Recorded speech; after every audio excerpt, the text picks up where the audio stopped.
ঢাকা মহানগর পুলিশের গোয়েন্দা শাখার সাবেক প্রধান মোহাম্মদ হারুনুর রশিদকে জিন বলে ডাকতেন সাবেক স্বরাষ্ট্রমন্ত্রী আসাদুজ্জামান খান কামাল।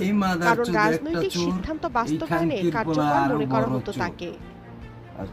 আদালতে দেয়া পুলিশের সাবেক মহাপরিদর্শক চৌধুরী আব্দুল্লাহ আল মামুনের জবানবন্দির নথিতে উঠে এসেছে এমন তথ্য। মঙ্গলবার আদালত সূত্রে এসব তথ্য জানা গেছে।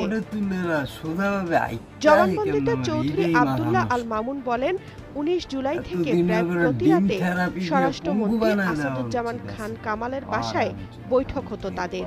বৈঠকে দুজন সচিব, এসপি প্রধান মনিরুল ইসলাম, ডিবির হারুনুর রশিদ, র্যাবের মহাপরিচালক আনসারের ডিজি জিয়াউল আহসান সহ অনেকে উপস্থিত থাকতেন। মূলত এ বৈঠক থেকে সব রকম নির্দেশনা ও পরামর্শ করা হতো। গত 10 জুলাই গণ অভ্যুত্থানের সময়